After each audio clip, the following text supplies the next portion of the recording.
et bienvenue sur Express Addict FM à Radio Méga 99.2 qui va être présenté par la classe de 4e A du collège Denis Brunet, soutenue par le Conseil général de la Drôme. Nous sommes là pour vous parler de l'addiction aux écrans et plus précisément pour répondre à la question en quoi les écrans sont nocifs. Un invité est donc présent aujourd'hui pour nous aider dans notre réflexion et un deuxième a répondu à nos questions par téléphone. Nous pourrons entendre également 2 chroniques, un micro-trottoir et 2 musiques interprétées en direct par les 6e C, accompagnées de Monsieur Drozniak, professeur d'éducation musicale. Nous commençons tout de suite l'émission avec une chronique de Louis et Enzo qui vont nous parler du documentaire Digital Detox. Bonjour à tous, nous allons parler d'un documentaire Digital Detox, diffusé sur Canal+, le mercredi 25 février 2015 à 20h30 et réalisé par Pierre-Olivier Labbé. En effet, ce journaliste a comme projet de mesurer la gravité de la dépendance au smartphone. Le titre de son documentaire s'inspire d'un mouvement né aux États-Unis. Des personnes se forcent, le plus souvent en groupe, à abandonner leur smartphone. On parle aussi de déconnexion volontaire ou de sevrage numérique. Conscient de sa propre dépendance au smartphone, il décide de s'en priver pendant 3 mois, ce qui veut dire plus de Facebook, plus de Twitter, plus de GPS et de email. Il construit son documentaire comme un carnet de bord, mais il réalise également une enquête sur les usages numériques dans le monde. Ce documentaire a suscité différentes critiques. Dans le journal Le Monde, Mustapha Kessous a trouvé ce documentaire instructif et amusant, mais pas tout à fait à la hauteur de sa promesse. Il aurait aimé suivre davantage son expérience au quotidien. Dans Télérama, le journaliste Erwan Desplanques a apprécié son carnet de bord qui est plein d'humour et de rencontres du bout du monde et souligne l'importance de l'ennui retrouvé mais sans ennuyer le téléspectateur. Malheureusement, nous n'avons pas réussi à voir ce documentaire le 29 février, mais nous comptons bien le faire ce dimanche 29 mars à 12h45 sur Canal+, lors de sa rediffusion. Alors, faites comme nous. Après ce passionnant documentaire, nous allons écouter l'avis d'un éducateur de l'ANPA, invité par Noémie et Erwan. Bonjour, aujourd'hui nous accueillons Monsieur Kevin Piechnik, qui est un éducateur à ANPA, qui est présent pour nous parler des addictions et plus précisément de l'addiction aux écrans. Bonjour Kevin. Bonjour. Donc Kevin, qu'est-ce que l'ANPA ? Alors, l'ANPA, c'est l'Association nationale de prévention en alcoolologie et addictologie. Donc, c'est-à-dire que c'est une association qui va s'occuper d'accompagner les personnes qui s'estiment être en difficulté, soit avec un produit ou un comportement, une addiction au sens large. Donc nous, on va proposer différents types d'accompagnement, donc aussi bien des temps individuels, suivi individuel, type suivi médical, suivi psychologique, suivi éducatif, et des temps de groupe. Où, là, c'est assez varié, il y a aussi bien de la relaxation, de l'art-thérapie, que des groupes de parole, voilà. Qu'est-ce qu'une addiction ? Alors, une addiction. Qu'est-ce qu'une addiction ? Moi, je pourrais dire que ça va venir qualifier la relation que va entretenir une personne avec un objet ou un comportement. Si on prend le cas d'une personne qui va être dépendante au tabac ou à l'alcool, c'est-à-dire que le produit va venir prendre une place à part dans la vie de la personne. Alors, une place à part, ça veut dire que, en général, quelqu'un d'addict va être préoccupé en majeure partie par la recherche du produit, par la recherche des sensations que le produit va lui procurer. Très simplement, au niveau psychologique, le produit, ça va être la dernière défense ou dernière solution que la personne va avoir à sa disposition pour gérer son quotidien, pour gérer les événements difficiles. Voilà. On peut dire que c'est un peu un mode de relation particulier, préférentiel à un objet. Et en quoi consistent vos missions de prévention ? Prévention, alors là c'est un petit peu particulier, ça peut être assez varié.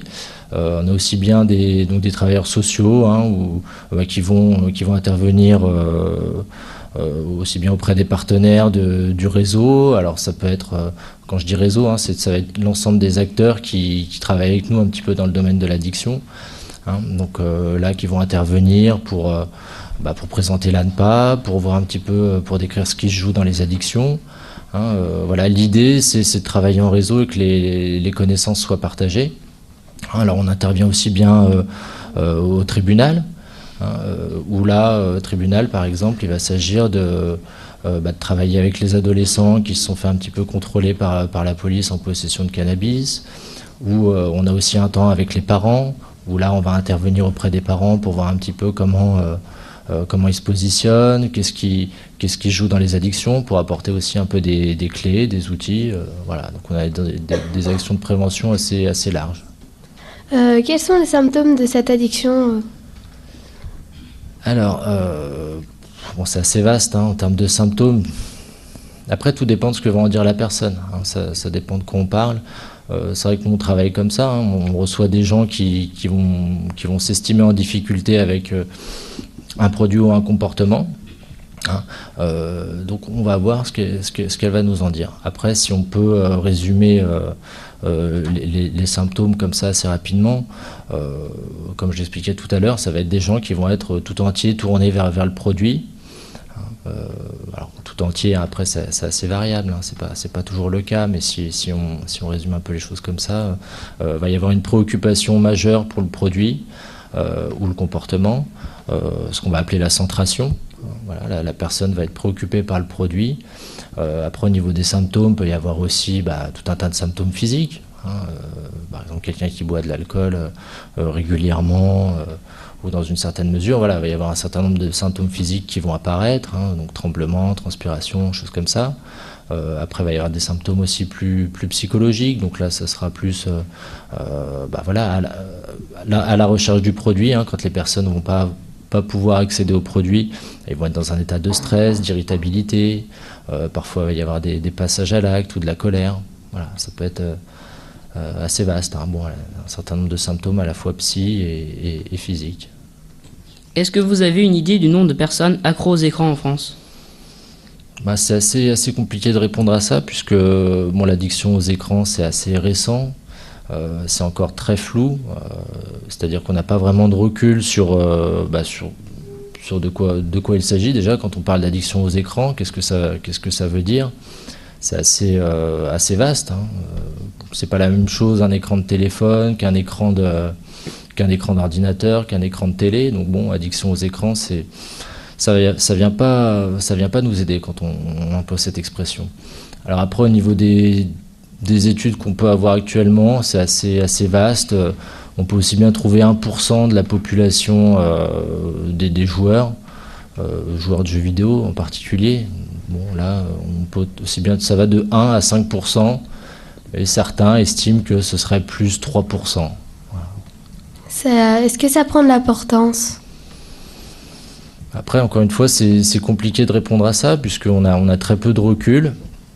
Alors c'est vrai que il y a de plus en plus on en entend de plus en plus parler, mais alors, encore une fois, de quoi on parle ? Est-ce que c'est pas la même chose de passer des heures sur son téléphone portable que des heures à jouer aux jeux vidéo, donc est-ce que ça prend de l'importance ? En tout cas, on en parle de plus en plus, mais voilà, faut être vigilant de quoi on parle quand on parle d'addiction aux écrans, d'addiction aux jeux vidéo. Voilà, moi personnellement, j'en ai pas reçu énormément des personnes addictes aux écrans, si on peut dire. Peut-être une depuis que je suis à l'ANPA, donc c'est pas. Voilà. Faut attendre un peu, avoir un peu de recul encore, je pense. Est-ce que les écrans ont des dangers particuliers sur les jeunes enfants ? Alors encore, ça dépend de quel danger on parle. Et tout dépend aussi de ce qu'on en fait. Alors effectivement, au niveau des dangers, on entend beaucoup parler de la violence. Donc là encore, un enfant qui est confronté, qui passe plusieurs heures par jour devant la télé à regarder des films violents ou être confronté à de la violence, Là, encore une fois, il y a les chercheurs ou ceux qui font un petit peu des études là-dessus sont assez partagés. Alors, il y en a qui vont avoir le discours, surtout aux États-Unis, selon lequel, effectivement, les écrans, c'est pas bien, les jeux vidéo, c'est pas bien, ça rend violent. Bon, c'est un peu des raccourcis à voir. Il y en a d'autres qui vont vous dire pas du tout, ça n'a aucun effet, aucune conséquence. Et d'autres qui vont dire tout dépend de l'histoire de chacun, tout dépend du bagage de l'histoire de la personne, son histoire personnelle. Alors donc là, c'est peut-être déjà un peu plus vérifié. Quelqu'un qui est confronté dans son quotidien à de la violence assez fréquemment, on peut imaginer que de regarder des écrans et de la violence, ça va favoriser ou entraîner ou nourrir certaines choses.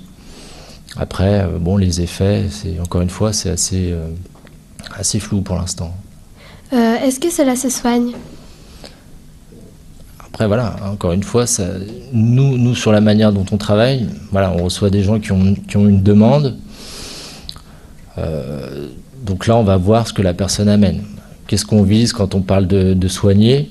Est-ce que ça va être une réduction? Alors, pour les écrans, c'est compliqué. Est-ce que c'est une réduction du temps passé devant les écrans? Est-ce que c'est de l'abstinence totale pour les écrans? Bon, ça, c'est assez compliqué de répondre. Est-ce que ça se soigne? Oui, voilà, on arrive à accompagner des gens en fonction de leurs demandes. Alors bon, pour les écrans, j'ai pas trop d'exemples. Pour l'alcool, tabac, voilà, nous on travaille d'abord sur des réductions, voilà, d'abord des réductions, jamais des sevrages brutaux. Après, pour les écrans, si on peut, je sais pas, peut-être prendre l'exemple de quelqu'un qui envoie des milliers de textos par jour.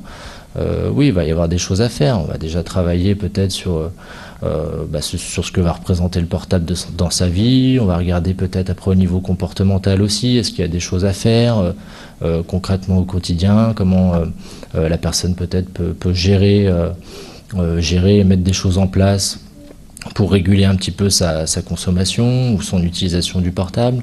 Voilà, c'est assez varié comme la manière dont on peut accompagner les personnes en difficulté. Donc vous ne savez pas si les écrans sont vraiment dangereux?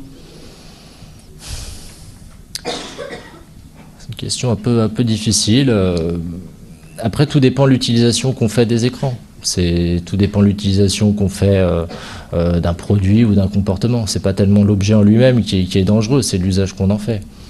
Évidemment, on peut imaginer que passer 24 heures sur 24 devant un écran, bon, la personne a peut-être des difficultés à certains niveaux. Mais encore une fois, voilà, c'est ce qui est vraiment important, c'est l'usage qu'on en fait, l'utilisation qu'on en fait. Est-ce que vous vous considérez vous-même addict? A priori, j'ai pas de problème. Après, on peut demander à mon entourage si j'en ai. On ne s'est jamais plaint de mes consommations pour l'instant, donc on va dire non alors. Merci Kevin de vous être déplacé jusqu'ici, d'avoir répondu à nos questions. Merci à vous. Au revoir. Au revoir. Encore merci, monsieur Kevin Piechnik, d'avoir bien voulu répondre à nos questions et de vous être déplacé jusqu'au collège. Enchaînons à présent avec une pause musicale. La classe de 6e C va vous interpréter une chanson écrite par monsieur Drozniak, professeur d'éducation musicale au collège, intitulée « Dans mon collège ».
Merci au 6e C du collège Denis Brunet d'avoir chanté pour nous.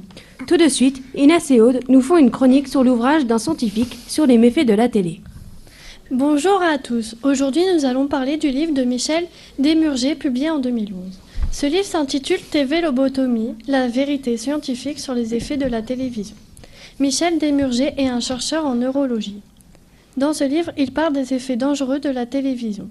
Il pense notamment que son utilisation abusive et précoce a des effets néfastes sur la santé et le développement intellectuel.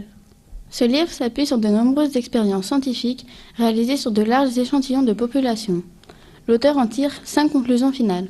Premièrement, pas de télé, c'est la meilleure solution. Deuxièmement, si on possède une télé, elle ne doit pas être dans la chambre à coucher. Troisièmement, il faudrait éviter de permettre aux enfants de moins de 6 ans de regarder la télé.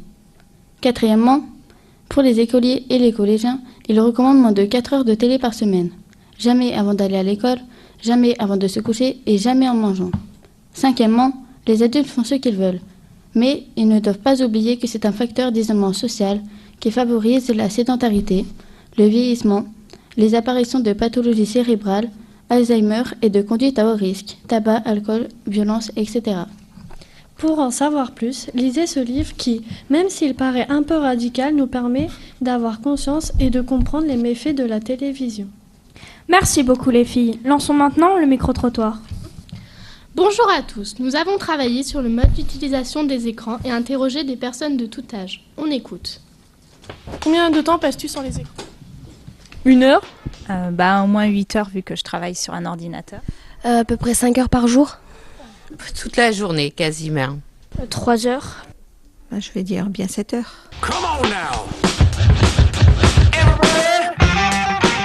Sur quel type d'écran? Téléphone, ordinateur et un petit écran pour l'ouverture des portails. L'ordinateur et la télé? Ordinateur principalement. Téléphone, télé, ordi. Télé, tablette, téléphone et ordi. Donc un écran d'ordinateur et un peu la télé le soir.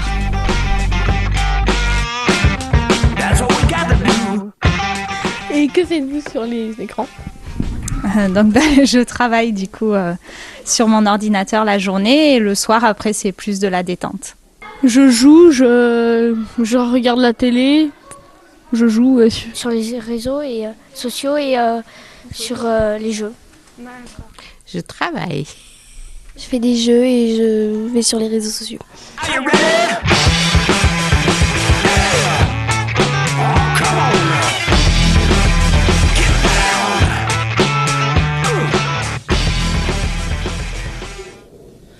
Comme vous avez pu l'entendre, les jeunes passent beaucoup de temps sur les réseaux sociaux, sur les jeux vidéo et regardent beaucoup la télévision.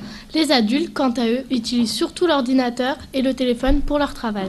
Tandis que la télévision reste un mode de détente le soir à la maison. Kevin, auriez-vous une réaction à ce micro-trottoir? Il y en a plusieurs, déjà concernant les horaires ou le temps passé devant les écrans. Alors là, c'est important de le prendre comme un repère et pas comme quelque chose qui va suffire à définir s'il y a addiction ou pas. Comme on l'a entendu, il y a des gens qui en ont besoin pour leur travail, donc qui vont peut-être passer beaucoup d'heures. Donc voilà, si on ne l'articule pas avec le travail, on risque de désigner cette personne comme étant addict, alors qu'en fait, pas du tout. C'est une nécessité pour son travail. Donc voilà, c'est important de prendre le temps, le nombre d'heures, de l'articuler avec d'autres choses. Alors d'autres choses comme le mode de vie de la personne, ça va être aussi ce qu'elle en fait au quotidien. Voilà, donc le temps passé suffira pas, à mon avis, à définir s'il y a addiction ou pas. C'est encore une fois juste un repère. Après, au niveau d'autres choses qu'on a pu entendre, c'est qu'effectivement aujourd'hui les écrans sont partout et prennent différentes formes.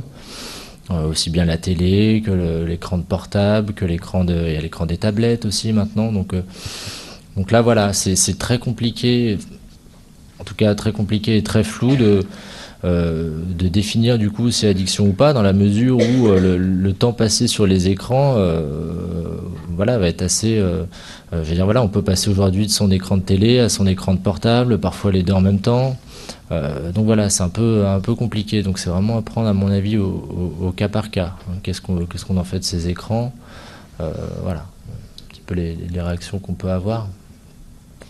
Merci Kevin. Après ce micro-trottoir animé par Jessica, Olivier et Manon, nous allons poursuivre avec Sarah et Cybèle qui ont interviewé pour l'émission Alexis Guillot.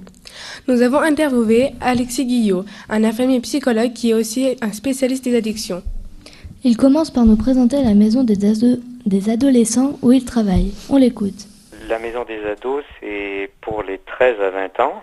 On voit des ados qui viennent pour des petites difficultés de relations conflictuelles avec les parents, jusqu'à des choses graves comme tentative de suicide, anorexie, boulimie, troubles des conduites alimentaires et angoisse ou dépression grave. Qu'est-ce que ça veut dire être addict aux écrans ? On est tous un petit peu dépendants à tout ce qui est le high-tech aujourd'hui. On en a besoin tous. Et à un moment donné, si ça peut basculer sur une addiction. L'addiction, c'est dépassé par cette accoutumance. Quand c'est plus de 4 heures par jour, une moyenne, ça commence à devenir une addiction. Et là, on parle vraiment de plus par rapport à quelque chose de loisir, pas du tout par rapport à quelque chose de professionnel. Hein. Peut-on être addict à Internet ? Internet, c'est un grand mot. Addict à des jeux en ligne sur Internet, oui. Ou à des réseaux sociaux. Donc, les jeux en ligne, c'est plus pour les garçons, réseaux sociaux, plus pour les filles. Quelles sont les conséquences physiques et sociales de l'addiction aux écrans ? Alors, il y en a plusieurs. Ça peut déjà créer de l'irritation, des tensions physiques, un trouble du sommeil, et surtout puisque à force d'être sur l'écran, les neurones sont excités et donc c'est plus difficile, ça perturbe le sommeil, même si on s'endort facilement. Le sommeil est beaucoup plus léger, on ne descend pas dans un sommeil profond avec les rêves, on reste sur un sommeil léger et donc pas réparateur. Et ça crée aussi un manque de socialisation, un isolement. Et ça, c'est vraiment néfaste pour l'adolescent qui a besoin de rencontrer des amis en réel, pas seulement en virtuel. D'accord. Comment soigner les victimes d'addiction aux écrans ? Eh ben, c'est un sevrage, c'est-à-dire vraiment, s'ils sont vraiment accros, c'est carrément couper tout écran pendant quelque temps. Donc c'est comme un sevrage alcoolique ou un sevrage pour les toxicomanes. C'est pendant quelques semaines, ils peuvent être très angoissés ou très énervés. Et est-ce que vous avez soigné beaucoup d'adolescents addictifs aux écrans ? On voit à peu près 1400 ados par an. Donc moi, je pense que j'en vois à peu près 4-5 par an qui sont vraiment assez addicts à l'écran. Mais des vraiment très profondément addicts, il y a à peine un par an. D'accord, merci d'avoir répondu à nos questions. Mais de rien. Et au revoir. Avec plaisir, au revoir. Merci à Monsieur Guillot d'avoir répondu à nos questions. Merci Sarah et Cybèle. Laissons place au 6e C pour une pause musicale avec Des choses pas roses d'Henri Dess.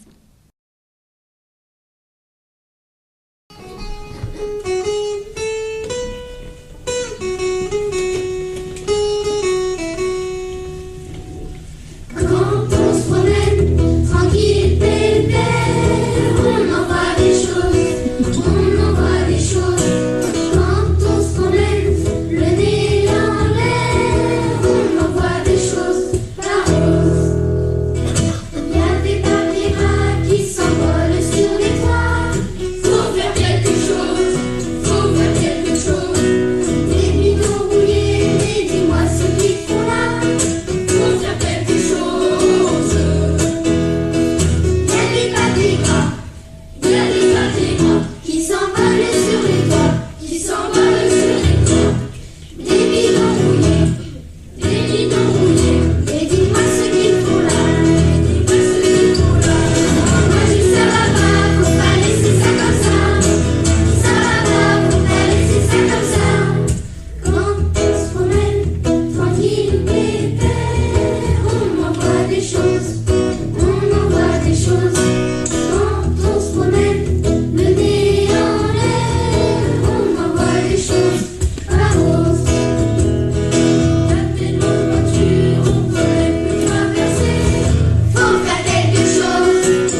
Cette émission touche maintenant à sa fin. Merci à tous d'avoir participé et suivi cette émission.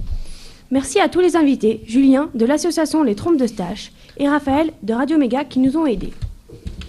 Nous remercions également le Conseil général sans qui ce projet n'aurait jamais eu lieu. Merci aussi à Olivier Nivolet et Anthony pour leur aide technologique qui nous est toujours précieuse. Notre professeur de musique, M. Drozniak, et Madame Gaulier, documentaliste CDI.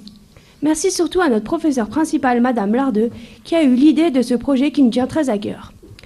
Merci à nos camarades de classe, ma collègue animatrice Alice, nos intervieweurs Noémie, Erwan, Sarah et Cybèle, nos chroniqueuses Inès et Aude et nos chroniqueurs Enzo et Louis, Jessica, Manon et Olivier pour leur micro-trottoir, Romain Darbon, ingénieur du son, Johnny, assistant technicien.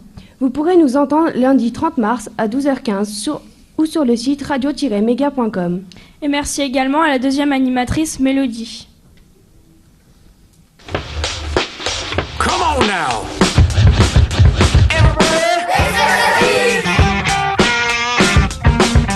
Get down. That's what we got to do.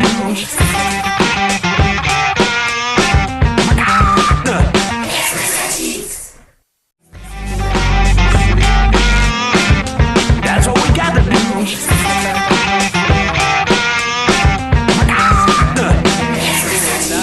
Bonjour et bienvenue sur Express Addict FM à Radio Méga 99.2 qui va être présenté par la classe de 4e A du collège Denis Brunet, soutenue par le Conseil général de la Drôme.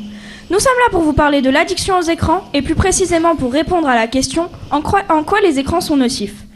Un invité est donc présent aujourd'hui pour nous aider dans notre réflexion et un deuxième a répondu à nos questions par téléphone.